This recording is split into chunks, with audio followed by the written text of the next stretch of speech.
Here we go.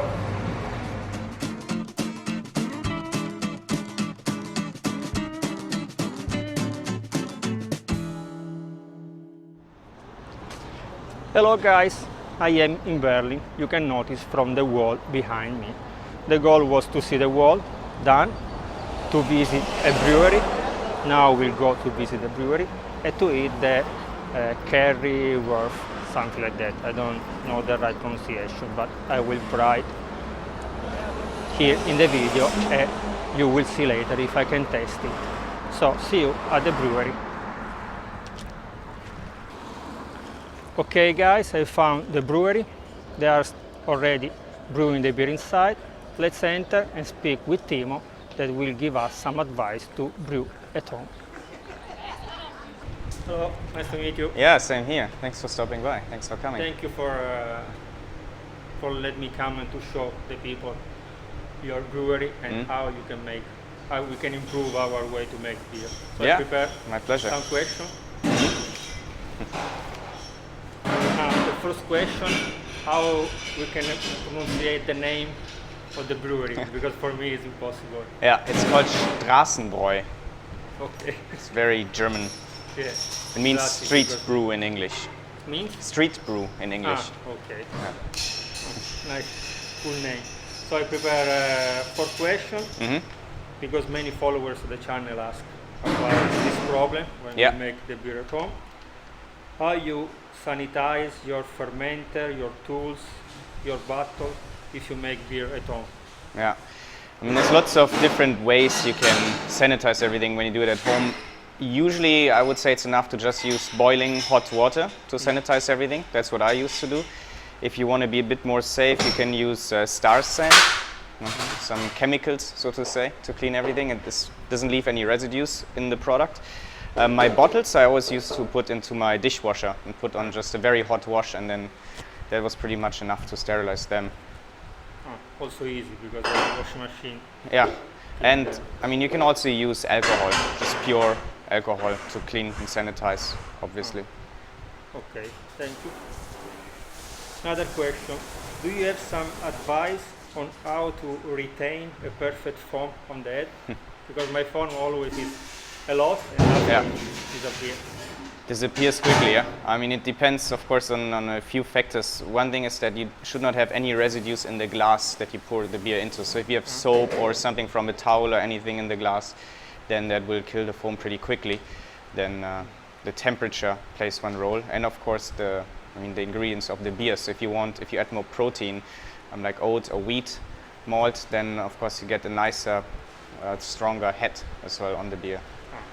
Okay, thank you for the advice. Another problem that many complain on the channel, that I put too much sugar in the bottle. So upon 1 liter of beer, I use 10 grams of sugar. Yeah, you should see what style of beer you want to make, and there's guidelines on what amount of CO2 they recommend for a certain beer style that you can check online. It's very easy to find. Then 10 grams, it's a good average for most beers, but you have to see if you keep your beer too cold and you add the sugar to a beer that's fairly cold, then there's quite a bit of CO2 in the beer already. So then you add too much to it. So you definitely have to check the temperature of your beer before you add the CO2. And just look online, there's lots of formulas for it. Also adjust it for your temperature. But 10 grams is usually a good amount for a lot of different styles. Okay. And what advice do you have for those who want to approach this hobby? The people at the beginning, they want to make beer at home. Yeah, you need to know why you want to make beer. That's very important. There's different reasons. If you just like drinking beer and you think you can save money and make your own beer, it's probably not really worth it. But if you have a passion for actually making beer, creating beer and creating recipes and playing with recipes, it's a whole different thing. And you don't need much to get started. It's important, of course, to know what you're doing, so you should definitely visit a brew course somewhere or read up a lot on how to brew a beer. Otherwise, you will make a lot of mistakes that you don't have to make, from what I've heard from a lot of people. It's quite interesting to see there's a lot of things you can do wrong. So you should just get the right knowledge for it, and then just start playing, and you should make sure you have some friends over, because you will, even a small batch like 10 liters or 20 liters is quite a lot of beer, and get some feedback from them and maybe brew together. You know. Okay, so you can cooperate with others. I would recommend it, because if you want to drink all the beer that you're making at home on your own, then it's a lot of beer that you have to drink. Okay. The good things that also here you make a course. Yes, we have a brew course here as well on Saturdays usually, where we go through the actual full brewing process. So we really start with getting the malt and then crushing the malt, and it ends when we add the yeast to the wort, and then 4 weeks later you can pick up your beer even and try it here at STRAßENBRÄU. But it's aimed at homebrewers to actually get to know how to brew beer at home. So we use very simple equipment for it, equipment that you might even have at home, you know, so you don't need to invest much, and to show you really how can I make a beer with like minimal amount of technology at home on my own. Okay, good. So I will put the link in the comments of the video, so if you can pass by, you can write email, you can organize a course also if you will be in Berlin a few days. Maybe you cannot bring the beer at home, but you can learn how to do it. Yes, if you exactly. are in the weekend here. Or maybe after 1 month you can come back. You can come back, yeah. And try your beer, your own brew beer. Okay, maybe you can see in the back is what they use to brew here.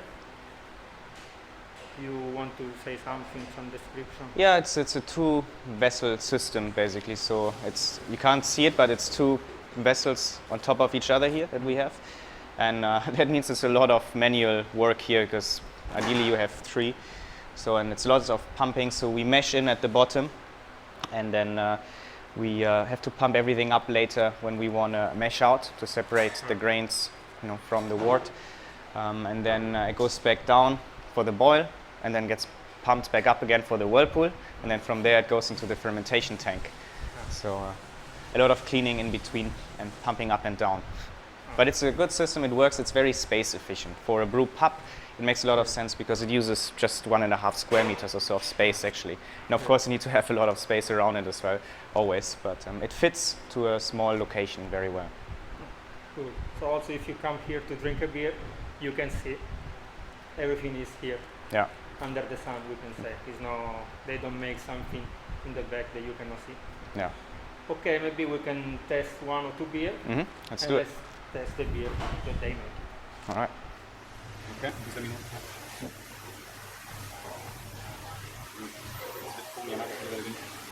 Here we go. So, this is our NB30 IPA. That's the first IPA we have brewed here at this location. NB30 IPA is the address, Neue Bahnhofstraße 30. So Neue Bahnhofstraße 30. So it's basically the street address. That's this beer here. And this recipe has changed a lot over the time because we have been experimenting a lot of different hops. And we've started with a lot of New Zealand, US hops, and nowadays we want to include some more German hops in our beers. So in this case, this beer is mainly dry hopped with Hallertauer Komet. And then we have Citra, Chinook, and Simcoe Cryo hops in this one here. So a really nice fruity combination in this, and yeah, cheers.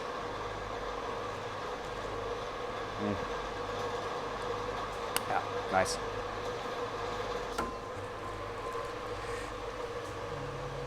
Okay.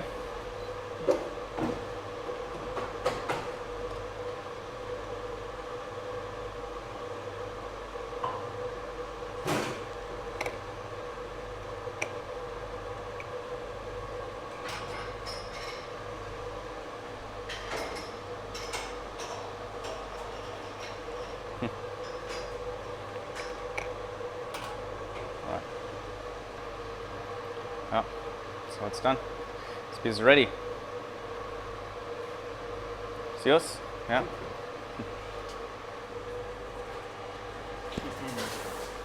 Yeah. So what you're trying now is a Berliner Weisse. It's a traditional Berlin beer style.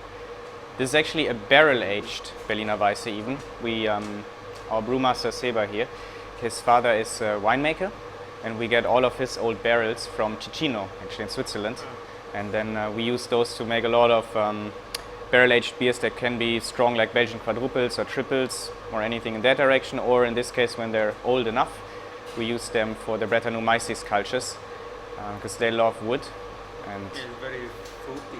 yes, there's no fruit in there, just a pure Berliner Weisse. Really nice beer that we want to revive here in Berlin again, because it's a style that almost got extinct.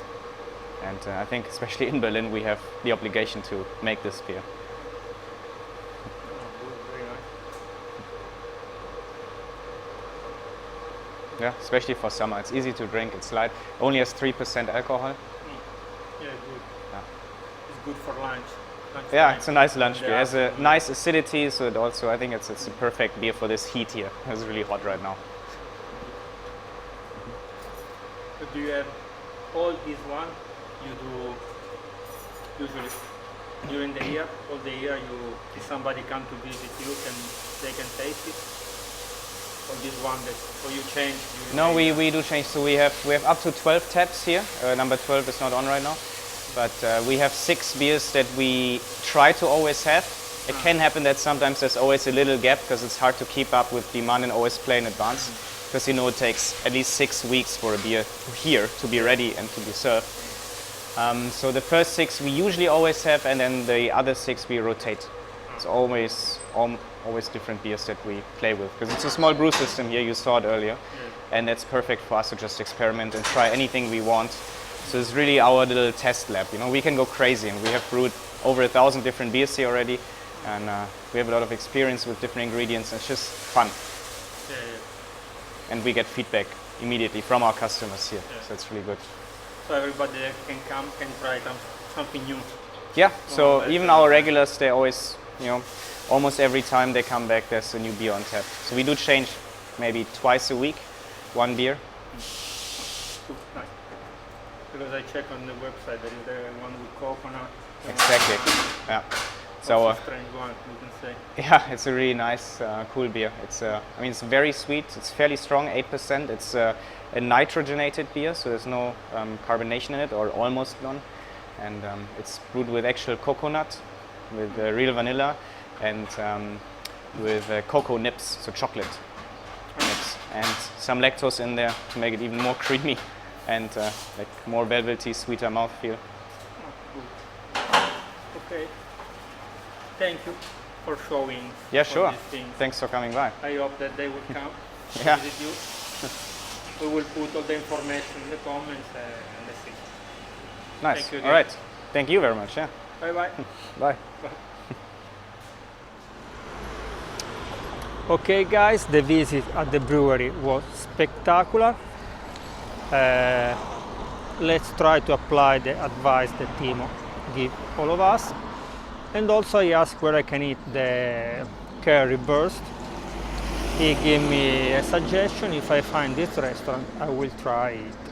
But now, before I want to remember to subscribe to the channel, to leave me a like it, to watch all the other videos. If you come to Berlin, you can find the information to reach the brewery down in the comment of the video. Okay guys, see you next time. Bye bye.